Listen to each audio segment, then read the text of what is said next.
पाकिस्तान के परचम है, तहरीक इंसाफ के परचम है, इमरान खान की तस्वीर हैं, फूलों की पत्तियां हैं और ये सूरत हाल है जिस टाइम हैदराबाद की जानब जाते हुए। और अभी आगे हैदराबाद का जो इस्तकबाल होगा वो आगे इंतजार कर रहा है, हैदराबाद की आवाम आगे इंतजार कर रही है। और अभी ये जामशोरो जिला जामशोरो है जिसके ये नौजवान हैं जो कैदी 804 का नारा लगा रहे हैं।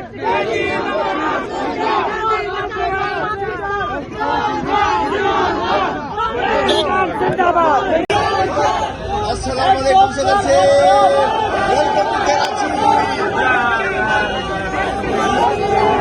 ये सूरत हाल है जामशोरो की, आप देख सकते हैं पाकिस्तान तहरीक इंसाफ के जो जवान हैं वो वज़ीर आला सुहेल अफरीदी का शानदार यहाँ इस्तकबाल किया और एक बड़ी तादाद में यहाँ नौजवान मौजूद हैं। और ये मंजर है जिस टाइम जामशोरो का, और जामशोरो में जिस तरह लोग पहुंचे वो आपने देखा। ये सूरत हाल इस टाइम जामशोरो की।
Soel